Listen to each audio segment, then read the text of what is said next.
Well, hello there. I miss my ring companion. Shannon won't be joining us today, but that is her story to tell. But welcome back. If this is your first time here, my name is Rich, and welcome to Members Only.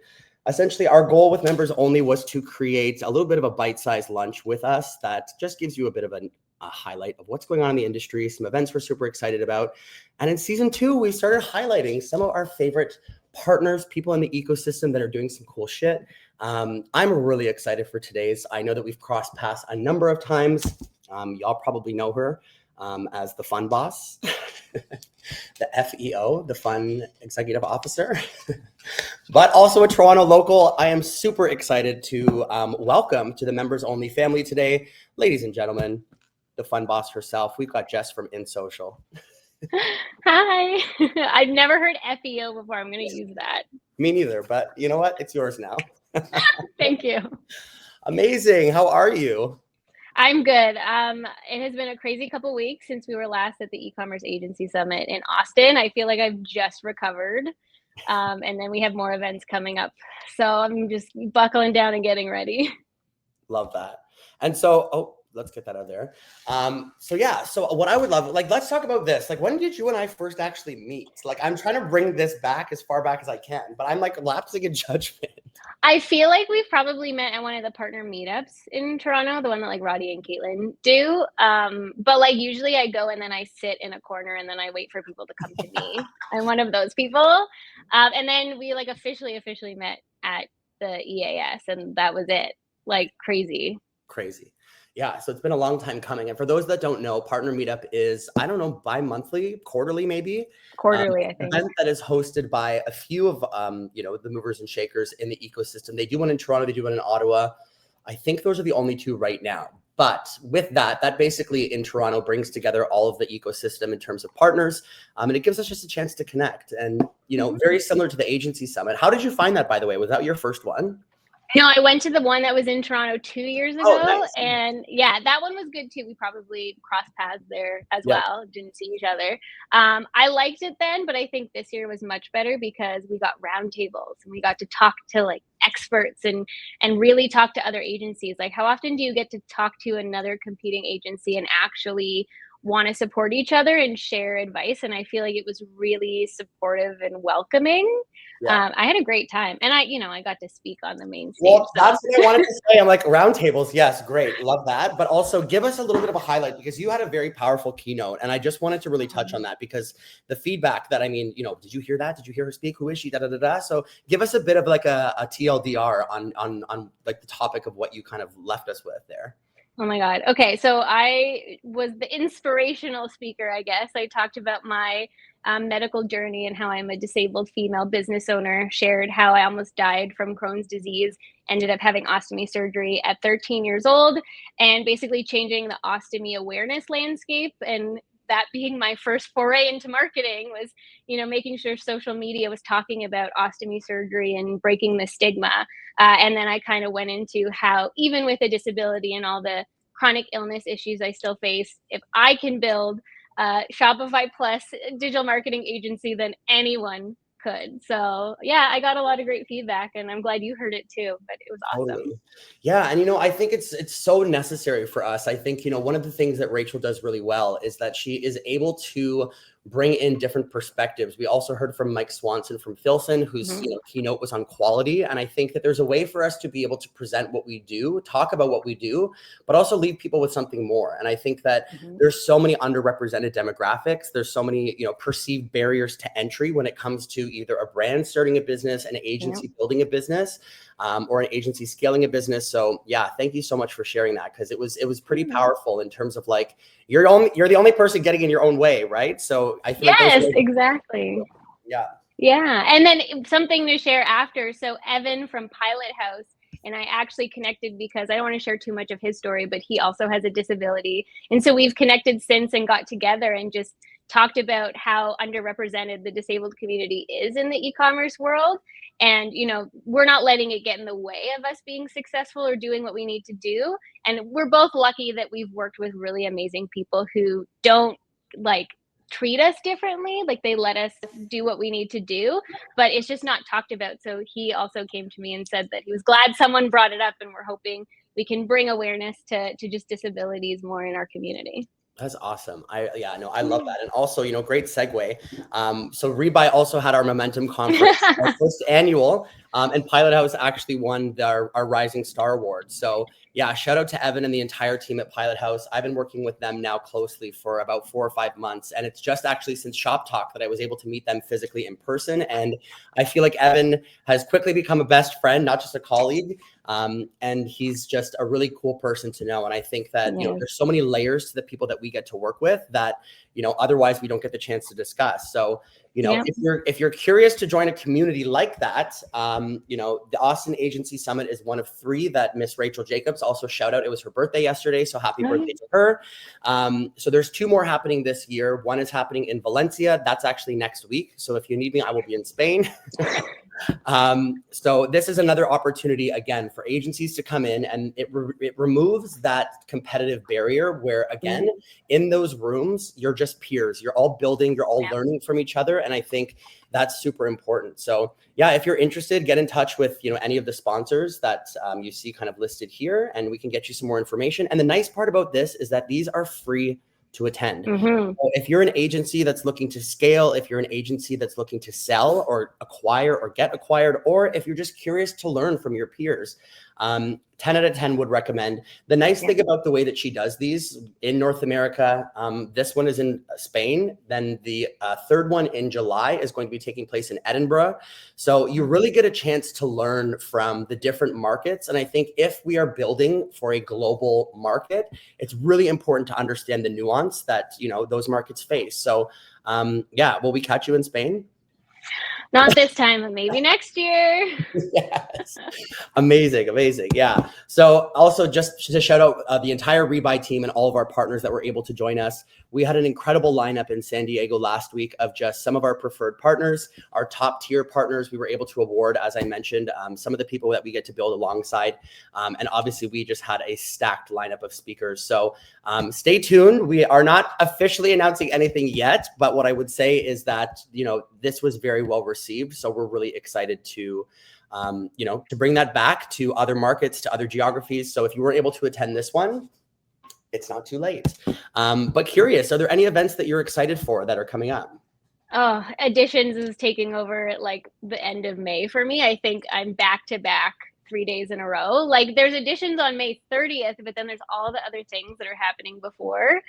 There's like a paddle pickleball tournament that I'm definitely going just to watch, because I tried to play at EAS and I attempted, and that was it. Never again. That's all that counts. Exactly. We showed up. I'm like, InSocial's not known for their athleticism. We're known for our fashion sense, and I'm okay with that. Hey, I love that. There's brunches, there's dinners. I have so many things like already on my calendar, but if anyone wants to meet up in between those things, definitely DM me on LinkedIn or find me on Slack or Instagram. But I'm not going to Tectonic though. Everyone's telling me to go to this, so you tell me about this. Why should I go? So it'll be a busy week. I mean, Tectonic is basically a 2-day event that's going to connect leaders, basically for anyone, that's not going to Editions. This will be a mini version that's going to obviously focus on the partner ecosystem. So where Editions I find is a lot more dev heavy, this is going to bring a similar experience that's more catered to, again, builders in the space, and just getting to learn from each other. Like I love the idea of things like this, because Toronto, I think is, and I'm curious to know your opinion. I feel like Toronto is not slept on, but like, it usually takes something like Shopify, blowing it out of the water to get the number of people. I'm thinking they're anticipating like 6,000 to 10,000 people coming. So not just from Shopify, but from their opening party for like their team thing. Because Shopify basically packages together their employee kind of like summit and Editions off of that. So their opening party is happening at the Budweiser stage, which is mental. Oh my God. That's insane. I mean, I definitely feel like Toronto's getting more recognized recently. Because I remember 2 years ago, Klaviyo was the first company to come and be like, we're doing a Toronto Partner Day. And I was like, damn right. Because it's usually New York, LA, maybe somewhere in Europe, and they never come to Canada. But they started doing it. Attentive started doing it. Like everyone's now realizing a lot of tech partners are in Toronto, a lot of agencies are in Toronto. Like, don't forget about us Canadians. So totally. Yeah.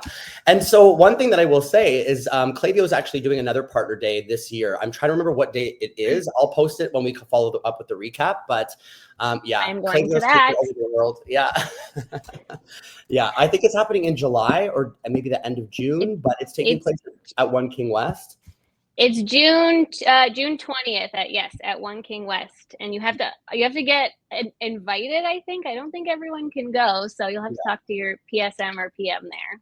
Yeah. So if that's relevant to you, if you're in Toronto, please feel free to show up or get in touch with that team. But I feel like this is, a perfect segue now, because again, when we talk about Toronto, when we talk about the things that are going on here, I mean, I've met a lot of incredible operators. I've met a lot of incredible builders. I've met a lot of incredible brands that come from Toronto. And, you yourself, shout out, this is an all Toronto panel today. So, I'm super, super excited to introduce the work that you're doing. If you're not familiar, you guys gotta get on page with InSocial. And again, I love that you position yourself as like the fashion.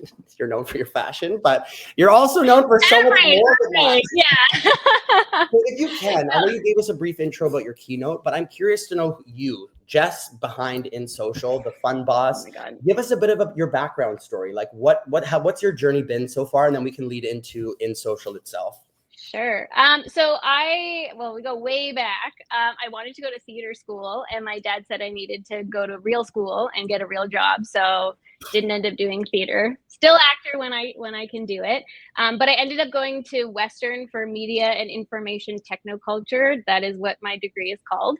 And then from there, I got my master's at NYU in graphic communication, management, and technology. Also the real names of my degrees.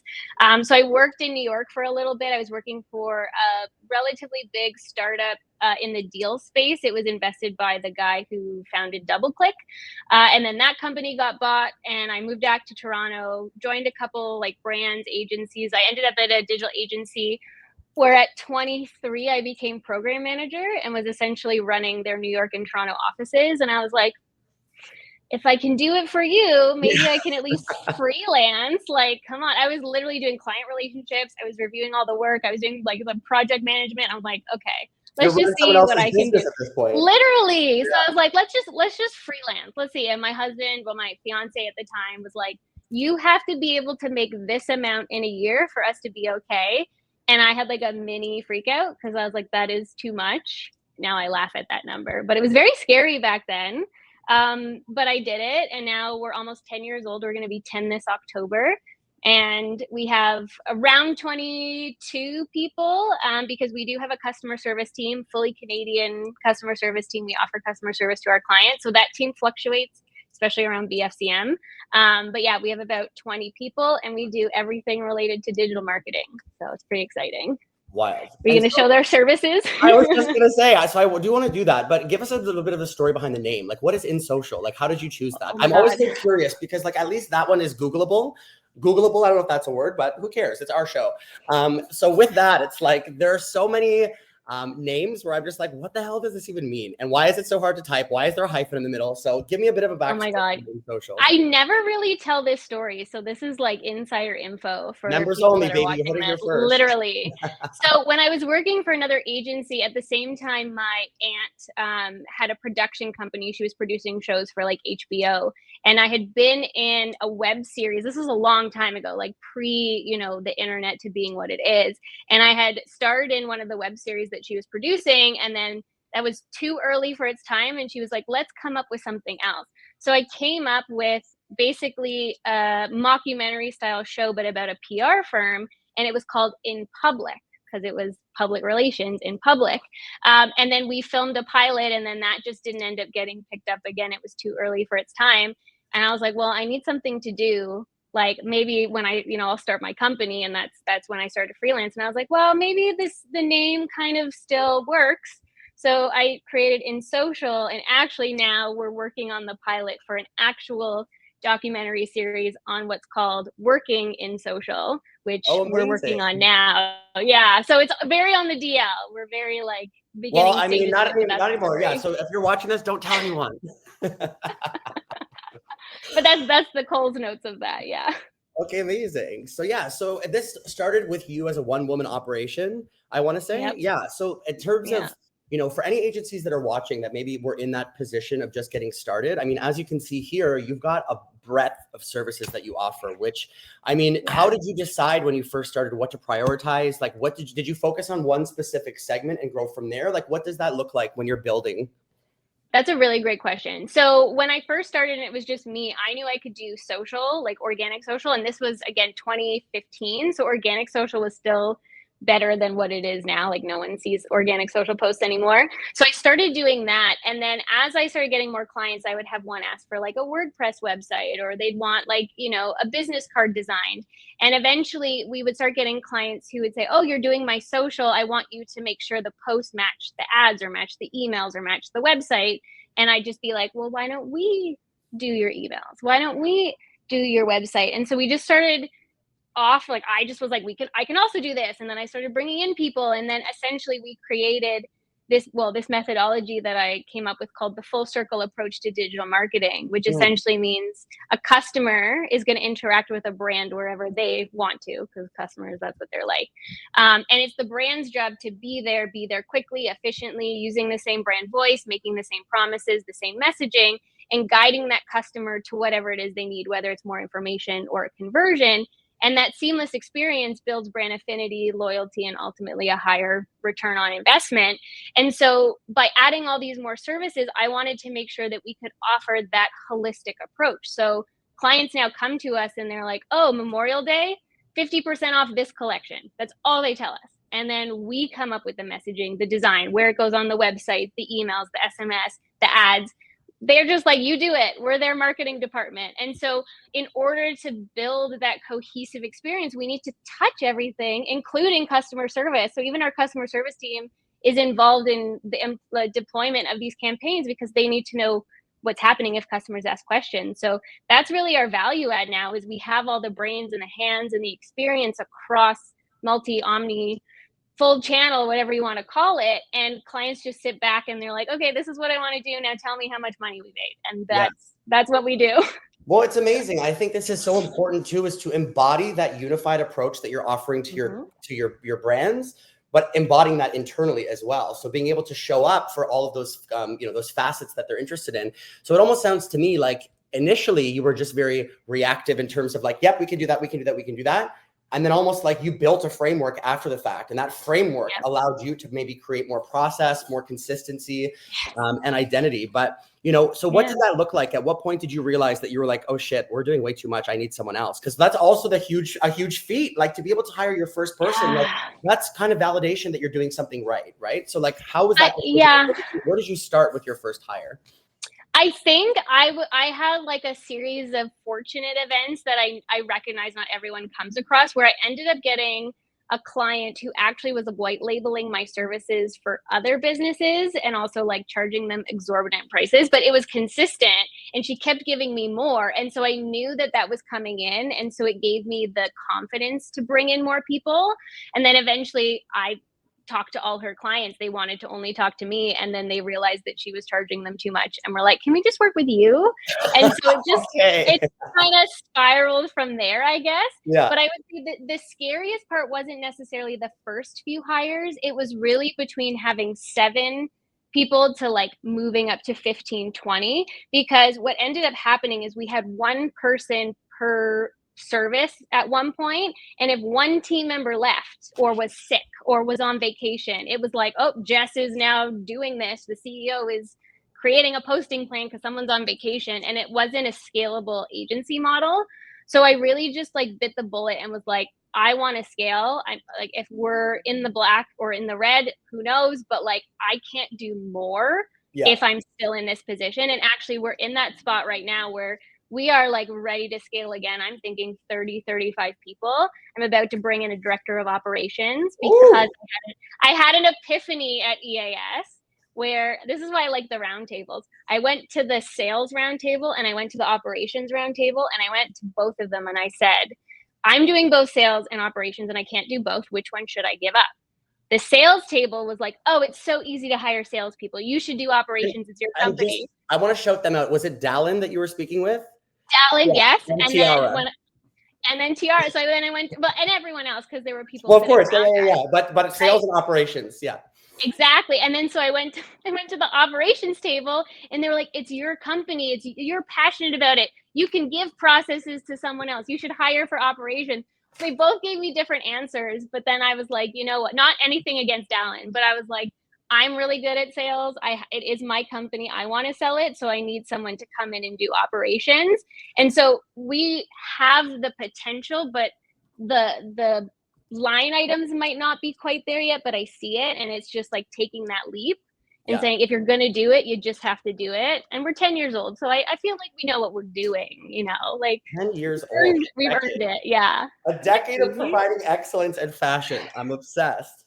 And results. We print money for our clients. Let's just be clear. I love that. We actually do things. We share that moniker. That's what people ask what Rebuy does. I'm like, baby, we're a money printer. Like, what more can I say? Oh my God. We had a client where we were making 16 times ROAS on their meta ads. And we were like, just give us more budget. We're literally printing it for you. Like, oh God, these are so old too. But even still, just to give you an idea, like they're like they're like the clients that you work with know no bounds. And like for me, I'm curious. It's like, with regards to like obviously word of mouth, you acquire customers. I feel like initially with an agency, you're kind of just saying yes to everything, as you mentioned. But like, do you find, because I'm noticing now a trend on a lot of people like niching down, like Barrel, for example, are now specifically focusing on CPG. We've got, a few different agencies that are taking a similar approach. So I'm curious to know, now that you're basically offering that full suite of services, do you find that your framework works best if you stick to one demographic over another, or one vertical rather, or do you just you're able to adapt that framework to whoever? As long as we have a plan and we know how to approach it and we know what to look for and measure against, we take it. Because for us, like sometimes it's just the challenge of it. Like the team wants to do something new and keep their skills fresh. Like you don't want to also have a team of skilled people who are doing the same thing over and over again. Like I also want to give my team opportunities. But we're actually going into the restaurant industry in tandem with Klaviyo, because they're also going into that industry. So we're doing some lead gen efforts with them.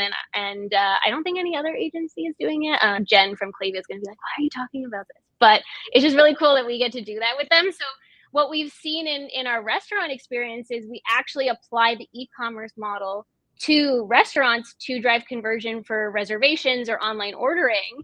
Now, the restaurant industry tech experience is like e-commerce in 2015. It's very behind. It's so bad. It's like, this attribution is triple counting. Like, this is wrong. And they're like, why is it wrong? And we have to explain to the SaaS tool why the math doesn't make sense. And then you've got restaurateurs who are like, don't even understand the internet, which they do food, they do experience. That's what they do. But like we've seen from our experience that the models do apply. So for us, it was a natural progression into that industry. Now we're not abandoning e-commerce. We're a Shopify Plus agency, love e-commerce, but we're expanding, right? And if it works, it works. So. Yeah. Well, and it's also really interesting too. I think the thing that I love with the agency partners that I work with, especially when they've got such diverse backgrounds. And like for me, I came from a hospitality background. I've been a hairdresser for, I remember. Years. So for me, it's like there's so many transferable skills that I think if you're looking for, accolades that fall under one category, you really do limit yourself in terms of the knowledge base that they're able to offer. So whether it's support, which is how I started with Shopify. I mean, I started in support and I was just like, I knew really nothing about business, but I was just speaking to human people who decided to go from, making soap on the stove in their kitchen to actually turning this into something. So there's a lot of overlap there that I think you're able to offer in terms of nuance, in terms of context. And that really helps people to lean in when you have that personality, that personal story behind what you're doing, the why behind the suggestions that you're making, the why behind the solutions that you're offering. And then obviously it just goes to show in that roster of merchants that you work with. So in terms of the number of clients that you've got right now, like, are you at the high end? I know that you're looking to scale, but like, at what point do you notice that threshold of you needing to scale further? I get that question a lot. I'm like, there isn't. We just keep hiring people. Like we're on a hiring spree right now. Like my LinkedIn post is like, if we need front end, we need life cycle, we need people, send them my way. Because I would rather staff up, apply the processes and knowledge to new team members. Because like myself, my director of brand strategy, the team members we have are all very skilled. So we have the framework, we have the experience. We just we just added on to more people and more brands. So I just keep scaling. That's how we got here. Yeah. I think we're not going to do it if we don't have the physical bandwidth, but Sure. we've never really had a problem. We just keep bringing on more people. That's the only way to do it in this industry, though, right? You just Yeah. keep Well, and I going. think, again, from an operational perspective, it's like it's doing it strategically in a way where you're measuring the mark of what it is that you're looking to Yeah, accomplish. And then your operation strategy is almost complemented by that, right? In yeah, terms of like yeah. when to scale, what benchmarks to look for. Are we hitting those? Is it still costing us? How are we measuring these? Should we pivot? But yeah, speaking of pivots, I just wanted to highlight here, like you mentioned Klaviyo. Are there other tech partners or platforms that have been really monumental in terms of you being able to implement that framework? Oh my God. I don't know if this sounds bad or good. We have like 75 tech partners. I don't know if that's like too many or like it's a good thing. But for us, we believe in partnering with any tech that we use because ultimately we're the ones using it for our clients, right? So Yeah. our clients expect us to know the tools inside and out. And we also offer that extra level of, well, we know people there. Don't worry, we've got this covered. And they really like that they don't have to contact support or talk to like a random sales rep. They want us to handle it. So anytime we come across a tool and we're like, this is cool, we want to learn it, or a client says, hey, we want to use this, check it out, we're going to the partner program, right? Yeah. I do think there are some that we've really leaned into and worked really close with. So like Klaviyo, Attentive, Recharge. I'm hopefully with you soon. We can do that. Oh, we'll make that And happen. like we got some new ones from the EAS. So like Stamped, we're partnering with Store Hero. Oh my God, there's Freight we connected with. There was a lot that came out of there that I had like heard about, but there was never the opportunity. So yeah, we have a lot of partners, but for us, it's just making sure we have the connections and the resources to ultimately provide the best client experience, giving the clients what they need. So that's Yeah. our methodology there. One, I think you kind of nailed it. Sorry, I'm about to my battery. Always me. Like my phone is probably dead too. I'm like sitting at my house. I'm just the worst for that. All right, we're good. But yeah, so like it's so interesting for me because I think even as a tech partner, we definitely partner with a lot of people as well. Because again, when we're having those client conversations or conversations with partners, if we're able to streamline communications between multiple touch points into one spot, it really makes you stickier to the clients you work with, and then also makes us stickier when we can already have those relationships established for maybe new partners or agencies that are just getting those relationships off the ground. Yeah. One of which that I want to highlight here, they were also an award winner at Momentum.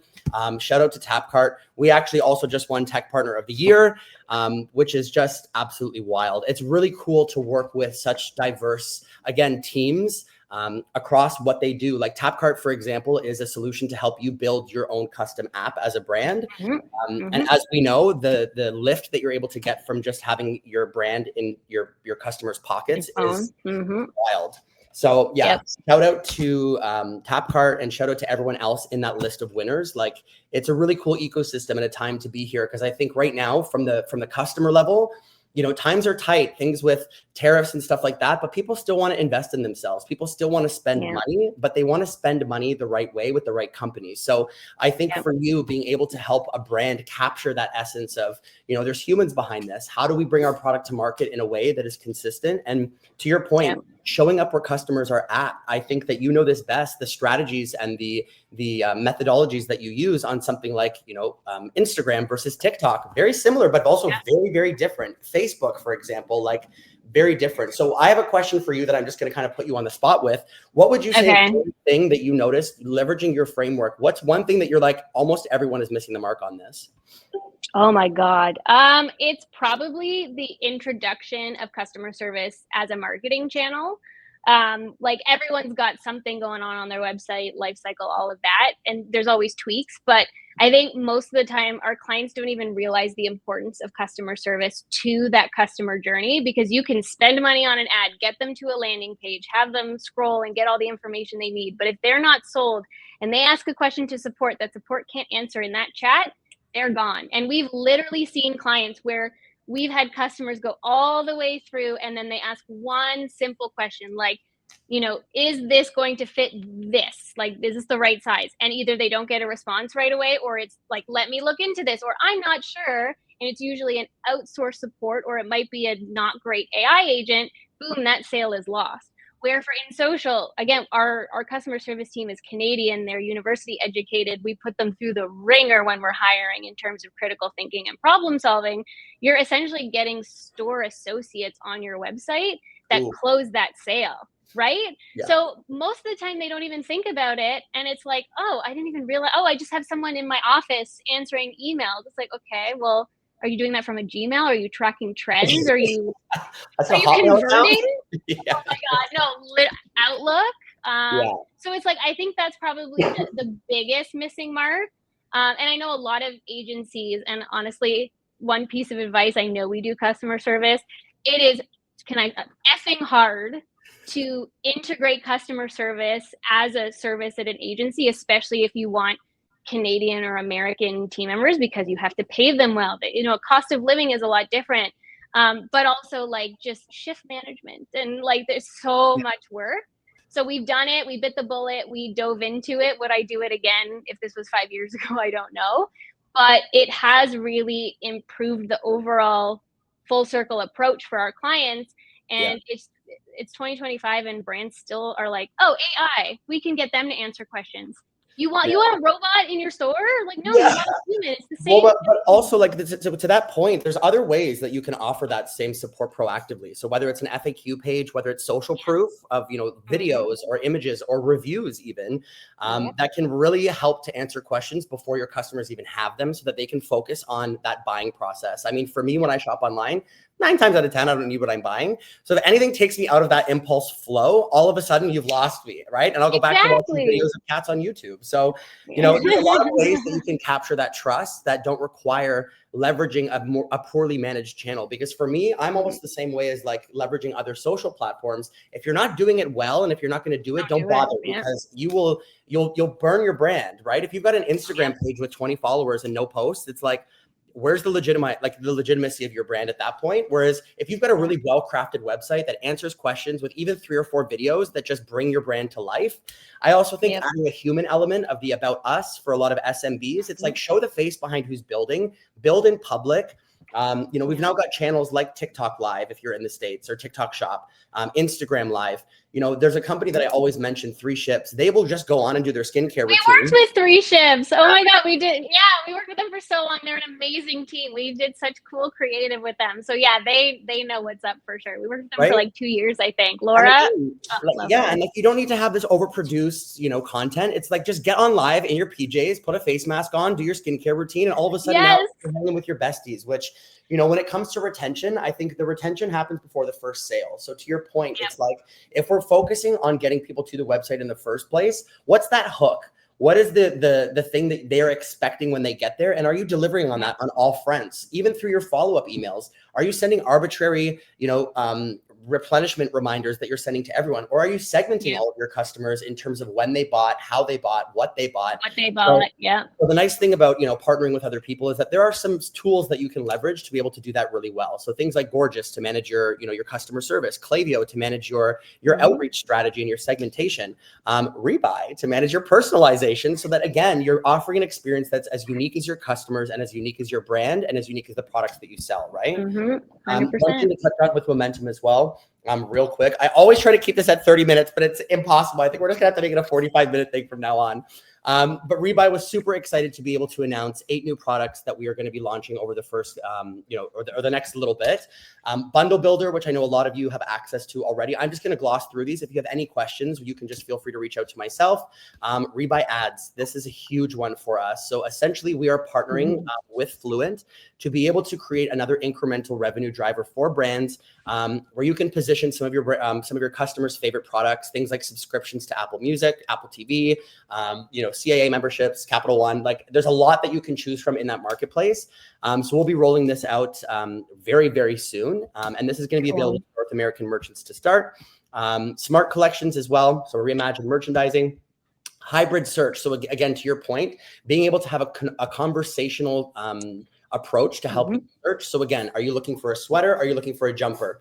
Either way, depending on the market you sell to, we'll be able to produce a result that makes sense. So as you can see here, shoes for rainy weather. So there's a lot of ways that we're going to be able to really streamline that. And I think as we start to think about things like ChatGPT as a sales channel, you want to make sure that you're optimizing for all of the keywords that your customers are searching for. Are they looking for sale products versus, luxury items? Like there's ways that you'll be able to create that experience that will help complement. Smart.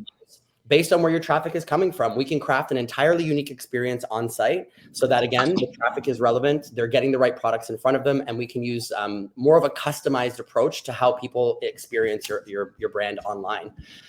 This one I am super excited about. We're going to be creating a visual editor, which will essentially give you a lot of freedom and flexibility, similar or akin to the Shopify theme editor, where we're going to create a lot more, drag and drop functionality. So if you don't have, the code or the nuance to develop, this will make that a lot easier for you. Everything with, A/B testing, customized layouts, all of that.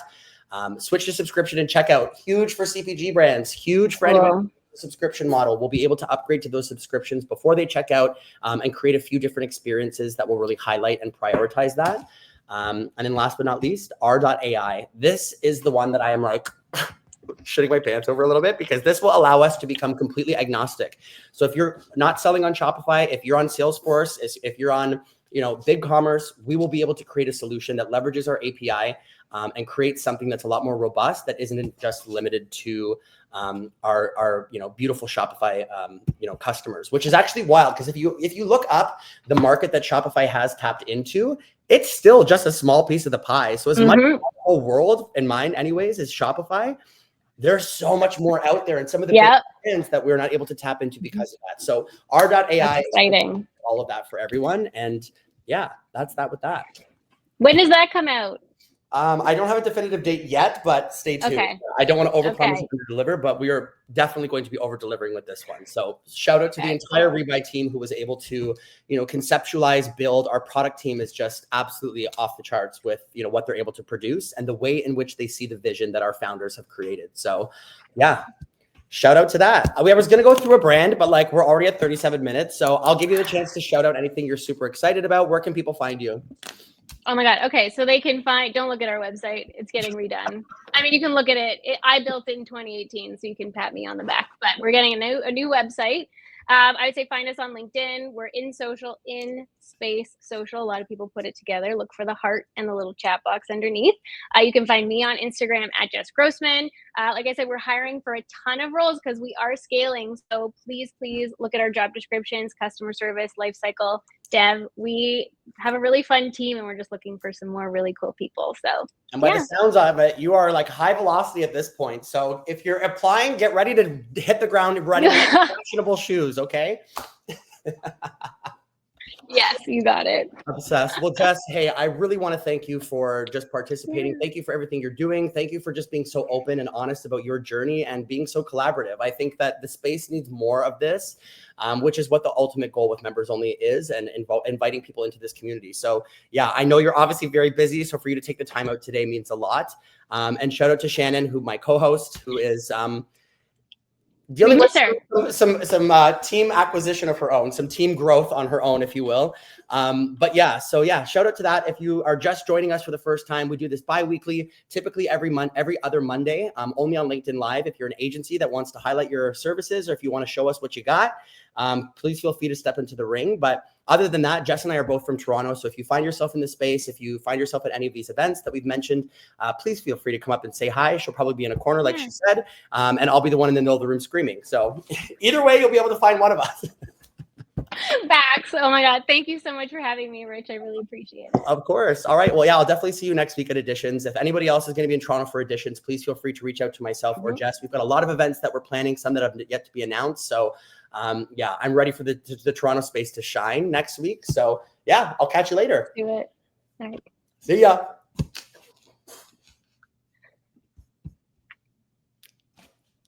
Does it stop? Is it stopped?